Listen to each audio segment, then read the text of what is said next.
नमस्कार, मैं हूं विद्यासागर। स्वागत है आप सभी का। इस वक्त की बड़ी खबर आ रही है लखनऊ से, जहां पर पूर्व सीएम कल्याण सिंह की तबीयत बिगड़ गई है। आपको बता दें कि वो पहले से ही पीजीआई में भर्ती हैं और संभावना ये जताई जा रही है कि अब से कुछ ही देर बाद मुख्यमंत्री उनका हालचाल जानने के लिए जा सकते हैं पीजीआई।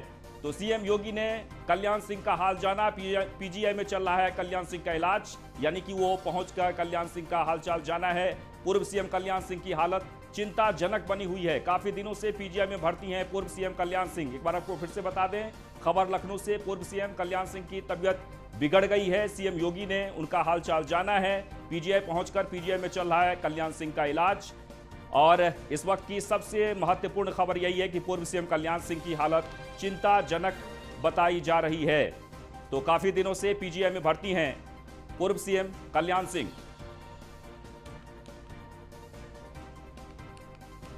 तो आपको बता दें कि इस वक्त पूर्व सीएम कल्याण सिंह की हालत चिंताजनक बताई जा रही है। मुख्यमंत्री ने हालचाल जाना है। हमारे संवाददाता एसके वाजपेयी इस वक्त जुड़ गए हैं। एसके वाजपेयी, बताइए, डॉक्टर की तरफ से क्या कुछ कहा जा रहा है?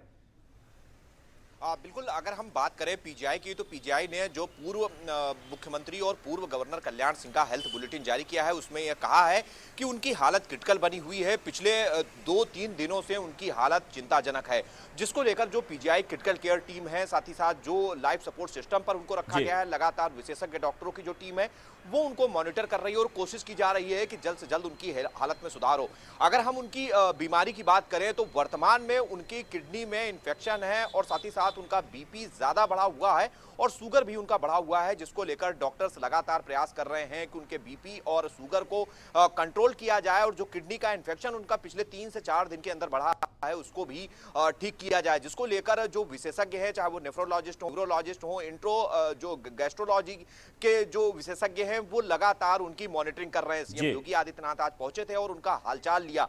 निश्चित है कि पूर्व गवर्नर और पूर्व सीएम कल्याण सिंह की हालत चिंताजनक है, क्योंकि पिछले करीब 20 दिनों से वो लाइफ सपोर्ट सिस्टम पर हैं और लगातार पीजीआई के विशेषज्ञ डॉक्टर उनकी निगरानी कर रहे हैं। लेकिन पिछले 3-4 दिनों से उनकी हालत चिंताजनक है, जिसको लेकर डॉक्टर्स उनके पैरामीटर्स पर लगातार निगाह बनाए हुए हैं। जी चलिए, बहुत बहुत शुक्रिया। निश्चित तौर पर तो आपको बता दें कि पूर्व मुख्यमंत्री कल्याण सिंह की स्थिति काफ़ी चिंताजनक है। वो पीजीआई में भर्ती हैं। हालांकि डॉक्टरों की एक टीम लगातार निगरानी रख रही है। आज मेडिकल बुलेटिन जो जारी किया गया है उसमें सीधे तौर पर यह कहा है कि इस वक्त उनकी स्थिति काफ़ी नाजुक बनी हुई है और ऐसे में मुख्यमंत्री योगी आदित्यनाथ ने उनका हालचाल जाना है।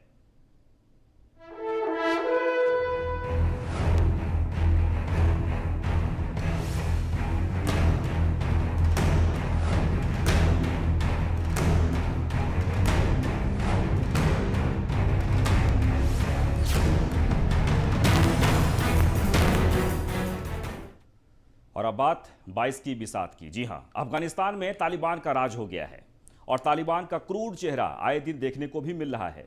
वहीं अफगानिस्तान पर तालिबान के कब्जे के बाद अपने विवादित बयानों से सुर्खियों में आए मशहूर शायर मुनव्वर राणा ने अब अपने बयान से पलट गए हैं।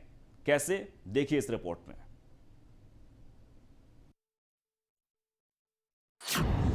मुनव्वर का तालिबान बोल पर यू टर्न, एफआईआर दायर तो बयान से पलटे शायर। मुनव्वर राणा के तेवर पड़े ढीले, तालिबान को बताया जंगली कौम। अफगान में तालिबानी राज की शुरुआत हो गई है और इसे लेकर हमारे देश में तरह तरह लोगों की अलग अलग प्रतिक्रिया है। इस कड़ी में मशहूर शायर मुनव्वर राणा का नाम सबसे पहले है। अक्सर अपने बयानों के कारण विवादों में रहने वाले मुनव्वर राणा अब अपने तालिबानी प्रेम से अलग थलग पड़ते दिखाई दे रहे हैं। जी हां, कुछ दिन पहले तालिबान की तुलना यूपी से करने वाले मुनव्वर राणा अब अपने बयान से पलट गए हैं। मुनव्वर राणा के सुर कैसे बदले हैं ये आपको बताएं, उससे पहले सुनिए मुनव्वर राणा का विवादित बयान। देखिए, हम समर्थक हैं अफगानिस्तान के, हम समर्थक तालिबान के नहीं हैं। लेकिन अब इसको क्या कहिएगा, तालिबानी है, ये भी आसमान से तो उतरे नहीं है। तो ये जो रूस और अमेरिका और इस तरह के जो बहुत से जो मजालिम हुए हैं, उन्होंने जन्म दिया है तालिबान को। तो सुना आपने, शायर मुनव्वर राणा को अपने ही देश में अफगानिस्तान जितनी क्रूरता दिख रही है, तो शायद मुनव्वर राणा अफगानिस्तान में तालिबानी लड़ाकों की क्रूरता से वाकिफ नहीं है। ये तो वहां झेल रहे लोग ही बयां कर रहे हैं। लेकिन मशहूर शायर मुनव्वर का तालिबानी प्रेम तब भी कम नहीं हुआ। उन्होंने तो रामायण लिखने वाले महर्षि वाल्मीकि की तुलना तालिबानियों से कर डाली। वहीं मुनव्वर राणा के इस बयान पर लखनऊ के हजरतगंज थाने में SC/ST एक्ट समेत तमाम धाराओं में मुकदमा दर्ज कराया गया है, जिसके बाद मुनव्वर राणा ने अपने बयान पर यू टर्न लेते हुए कहा कि मेरे बयान को गलत तरीके से पेश किया गया है। सुनिए मुनव्वर राणा। नहीं, देखिए, उसको गलत तरह से पेश किया गया है और शायर किसी की दिल आजारी करना, दिल दुखाना, तकलीफ पहुंचाना अगर ये करता है तो फिर वो शायर नहीं हुआ, वो फिर वो तालिबानी ही हो गया। मैंने ये बात मैंने कही। अब उसके उन लोगों ने पता नहीं कैसे क्या क्या निकाले। असल में सरकारों के पास कुछ होते हैं जो जिनका काम ही होता है FIR करवाना। वो बैठे रहते हैं गेट पे, उनको होते FIR करवा देना। महर्षि वाल्मीकि की तुलना तालिबान से करने वाले मुनव्वर राणा ने खुद की मुश्किलें बढ़ते देख अपने बयान से पलटी तो मार ली। इसके साथ ही डैमेज कंट्रोल करते हुए उन्होंने तालिबानियों को जंगली कौम बता दिया। वहीं अपने तेवर में नरमी लाते हुए मुनव्वर राणा ने कहा कि उनके तालिबान वाले बयान को गंभीरता से न लिया जाए और कहा कि उनके बयान में दिक्कत यह है कि वो शायरी की आवाज में बोलते हैं। बता दें कि शायरी के लिए मशहूर मुनव्वर राणा का विवादों से पुराना नाता रहा है। Bureau report, news 1 India. तो मुनव्वर राणा तो अपने बयान से पलट गए, लेकिन अब सवाल यह है कि उत्तर प्रदेश में जो राजनीतिक इस वक्त गतिविधियां हैं वो सभी पार्टियों के लिए काफ़ी तेज हो गई है और ऐसे में उत्तर प्रदेश में अब छोटी छोटी पार्टियों का भी सिक्का चलने लगा है, जैसे अपना दल, सुभासपा और निषाद पार्टी। ये सभी पार्टियां अब उत्तर प्रदेश में दम दिखा रही हैं और इनको कोई कम भी नहीं आंका जा सकता है। फिलहाल निषाद पार्टी के अध्यक्ष संजय निषाद के दिन अच्छे चल रहे हैं। MLC तो बन ही सकते हैं, मंत्री भी बनने की खबर है, लेकिन निषाद कभी कभी ऐसा भी बयान दे देते हैं जिससे बीजेपी कभी पसंद नहीं कर सकती। हालांकि निषाद को यह भी पता है कि कैसे मोदी योगी को मस्का मारना है। इस रिपोर्ट के जरिए देखिए।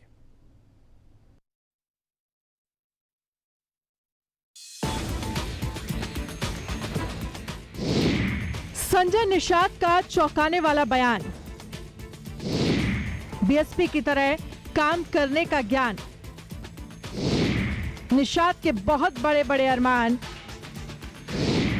काशी में पीएम मोदी का गुणगान। उत्तर प्रदेश की चुनावी महाभारत में बीजेपी के साथ संजय हैं, जिनकी नजर कहां-कहां क्या-क्या देख रही है ये समझ पाना आसान नहीं है। दरअसल यूपी की राजनीति में पिछले कुछ महीनों से संजय निषाद का नाम खूब चल रहा है। वैसे तो जग जाहिर है कि संजय निषाद बीजेपी के साथ चुनाव लड़ेंगे, लेकिन कभी कभी वो ऐसे बात कर जाते हैं जिससे सियासत के कई मायने सामने आने लगते हैं।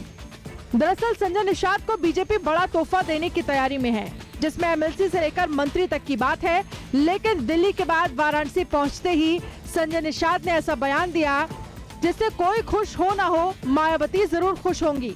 निश्चित रूप से बसपा ने वो काम किया है कि उनकी माँ के कोख से हरवा पैदा होते थे। 1992 से पहले आरक्षण नहीं मिला था।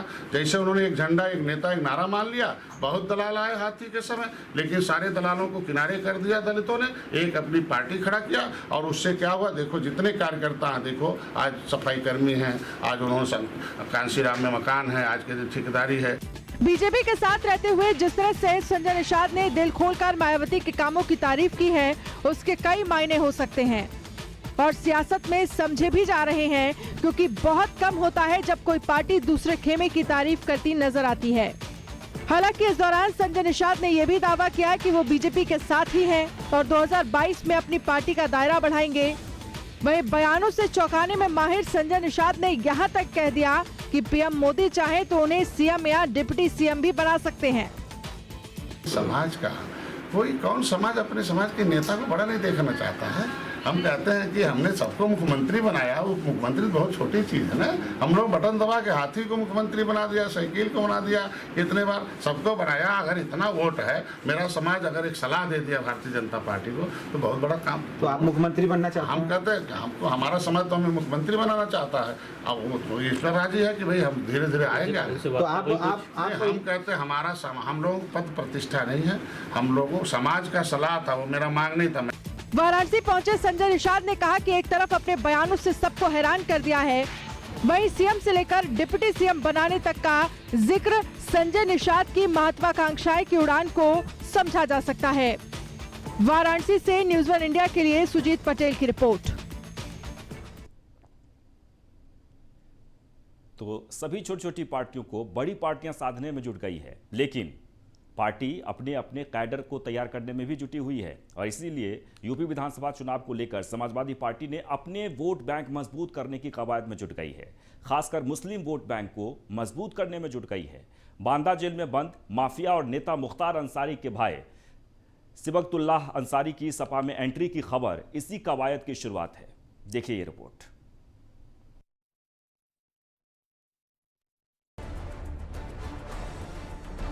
राजनीति में कोई दोस्त और दुश्मन नहीं होता, बात सिर्फ वक्त और मौके की होती है। कुख्यात गैंगस्टर मुख्तार अंसारी के भाई और पूर्व विधायक सिबगतुल्लाह अंसारी के समाजवादी पार्टी में शामिल होने की बात कही जा रही है।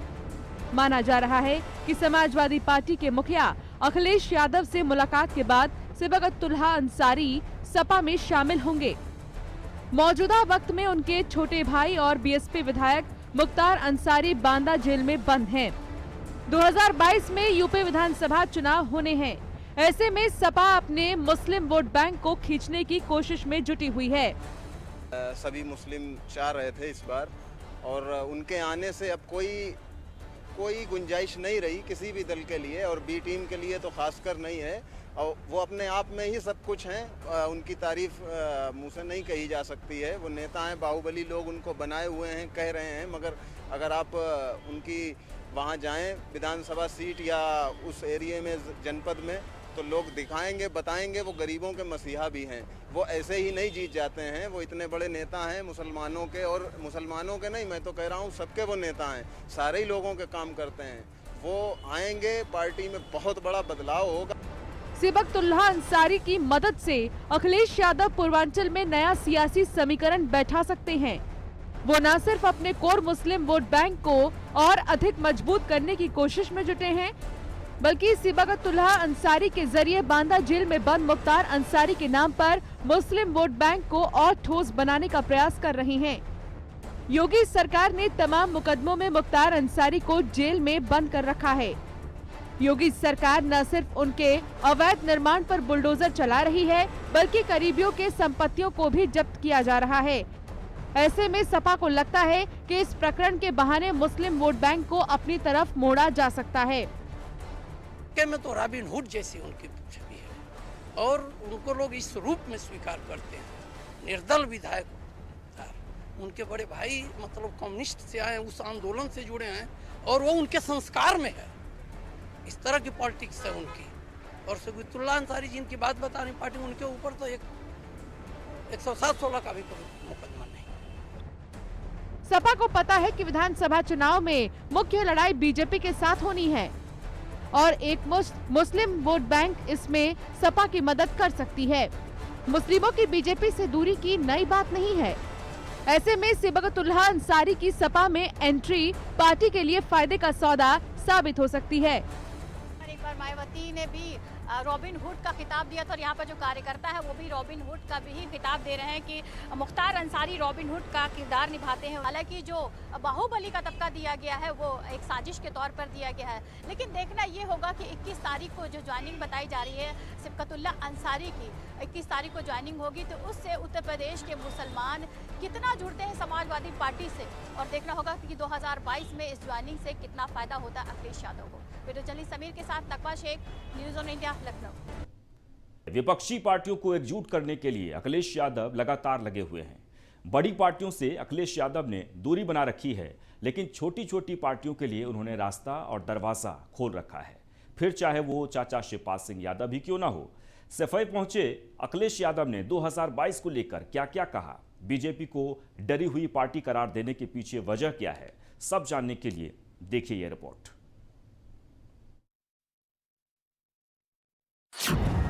इटावा में आक्रामक हुए अखिलेश, विपक्षियों को साथ आने का संदेश, चाचा को भी है निमंत्रण। बीजेपी के खिलाफ अखिलेश का रण। 22 में बाइसिकल की वापसी हो पाएगी या नहीं, एक तो वक्त की बात है, लेकिन अखिलेश यादव बीजेपी को कड़ी टक्कर देने में कोई कोर कसर छोड़ना नहीं चाहते। दरअसल रक्षाबंधन के मौके पर सैफई पहुंचे अखिलेश यादव ने पहले बहनों से राखी बंधवाई, इसके बाद एक एक कर सियासी वार किए, समान विचारधारा वालों को साथ आने की अपील भी की। दरअसल मौजूदा स्थिति को देखकर हर कोई यही बोल रहा है कि अगर बीजेपी को कोई चुनौती देने की स्थिति में है तो वो समाजवादी पार्टी है, और इस बात को अखिलेश बखूबी समझते हैं, इसलिए सबको साथ लाने का संदेश भी दे रहे हैं। दरअसल अखिलेश यादव ने कहा है कि जो भी पार्टी भारतीय जनता पार्टी को हराना चाहते हैं, उन सभी दलों का समाजवादी पार्टी में स्वागत है।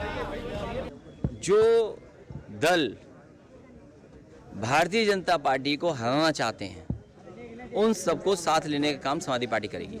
जब अखिलेश यादव ने बीजेपी विरोधी पार्टियों को एकजुट होने की गुजारिश की तो चाचा शिवपाल सिंह यादव को लेकर सवाल न हो, ऐसा कैसे हो सकता था। जब अखिलेश यादव से शिवपाल सिंह यादव के साथ गठबंधन को लेकर सवाल पूछे गए तो उन्होंने कहा कि छोटे दलों के लिए रास्ते और दरवाजे खुले हुए हैं। समाजवादी पार्टी ने छोटे दलों के साथ गठबंधन के लिए रास्ता खोला है। 22 में चुनाव अब बहुत दूर नहीं है, ऐसे में सत्ता पर काबिज बीजेपी को घेरने के लिए अखिलेश लगातार बीजेपी पर प्रहार कर रहे हैं। अखिलेश ने कहा है कि भारतीय जनता पार्टी घबराई हुई है और अपने नाराज साथियों को मनाने में लगी हुई है और उनसे सौदेबाजी भी कर रही है।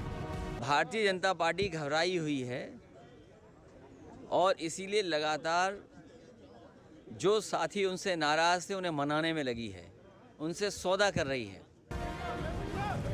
अब अखिलेश यादव की अपील का दूसरी पार्टियों पर कितना असर होता है, ये भी वक्त की बात है, लेकिन बीजेपी को अगर रोकना है तो विपक्षियों को एकजुट होना ही होगा, क्योंकि बीजेपी को इस वक्त हराना किसी भी पार्टी के लिए आसान नहीं है, खासकर तब जब योगी जैसा चेहरा विपक्षियों के आगे हो। इटावा से न्यूज़ 1 इंडिया के लिए आशीष श्रीवास्तव की रिपोर्ट। इटावा में आक्रामक हुए। तो कांग्रेस की राष्ट्रीय महासचिव और यूपी प्रभारी प्रियंका गांधी के नेतृत्व में प्रदेश भर में कांग्रेस का जय भारत महासंपर्क अभियान चलाया जा रहा है। यूपी के कई विधानसभा से होते हुए कांग्रेस नेता जगह जगह चौपाल लगाकर जनता की समस्या से रूबरू हो रहे हैं। इस मौके पर न्यूज़ 1 इंडिया संवाददाता नगमा शेख ने कांग्रेस प्रवक्ता उमाशंकर पांडे से अभियान का हाल जाना। कांग्रेस बीजेपी के खिलाफ लगातार सड़कों पर दिखाई दे रही है, लेकिन अभी पिछले 2 दिनों से जय भारत अभियान के तहत कांग्रेस के जो लोग हैं, जो नेता हैं, जो बड़े बड़े लीडर हैं या जो कार्यकर्ता हैं, वो सभी जनता के बीच हैं और जनता के बीच जाकर जो बीजेपी की सरकार की जो नीतियां हैं उनके बारे में बता रहे हैं, साथ ही जनता की क्या समस्याएं हैं उनके बारे में भी वो जान रहे हैं, ताकि 2022 का जो चुनाव है, अगर सरकार बनती है तो उन समस्याओं का समाधान जो कांग्रेस है वो कर सके। हमारे साथ कांग्रेस के प्रवक्ता डॉक्टर उमाशंकर पांडे मौजूद हैं। बताइएगा कि पिछले 2 दिनों से कार्यक्रम चल रहा है, चौपाल लगाई गई, तो उस चौपाल में किन मुद्दों को लेकर कांग्रेस जनता के बीच है? देखिए, ये कांग्रेस पार्टी का जय भारत महासंपर्क अभियान है, जिसके अंतर्गत पार्टी के तमाम बड़े लीडरान गाँवों में, शहरों में, गाँवों में चौपाल लगाकर, शहरों में वार्डों के माध्यम से जनता के साथ संपर्क कर रहे हैं और उनकी समस्याओं से रूबरू हो रहे हैं। जिसमें पहले दिन घर घर दस्तक के माध्यम से लोगों से जाके मिलना, उनको अपना परिचय देना और उनकी समस्याओं के साथ उनके घर पे रहकर खाना खा के विश्राम और तमाम तरीके के जो कार्यक्रम तय किए गए वो पहले दिन का था। दूसरे दिन भी युवा संवाद के माध्यम से युवाओं की जो समस्याएं हैं उसको समझना और उस पर आगे के लिए रणनीति तय करना। जी, आपको नहीं लगता कि जिस तरह बीजेपी पूरी तैयारी के साथ है, कांग्रेस भी जनता के बीच जा रही है, बूथ वाइज मजबूती भी जा रही है, लेकिन एक बड़ी चुनौती है कांग्रेस के सामने? देखिए, कांग्रेस पार्टी आदरणीय प्रियंका गांधी जी के नेतृत्व में, अजय लल्लू जी के नेतृत्व में पिछले 2-2.5 सालों से लगातार जनता के मुद्दों पर सड़क से लेकर सदन तक और जेल की यात्राओं के माध्यम से भी लगातार संघर्ष कर रही है। और जनता के मुद्दे हों, किसानों के मुद्दे हों, युवाओं के मुद्दे हों, महंगाई की बात हो, खराब कानून और व्यवस्था की बात हो, सब पर कांग्रेस पार्टी लगातार संघर्ष करेगी। और बहुत बहुत शुक्रिया। तो ये थे कांग्रेस के प्रवक्ता उमा शंकर पांडे, जिन्होंने बताया कि जो कांग्रेसी हैं वो लगातार जनता के बीच बने हुए हैं और 2022 का जो चुनाव है वो बड़ी मजबूती से कांग्रेस लड़ेगी। वीडियो जर्नलिस्ट समीर कनकी के साथ तकबा Shaikh, news on India, Lucknow. और फिलहाल 22 की बिसात में बस इतने ही, लेकिन आप बने रहें न्यूज़ ऑन इंडिया के साथ।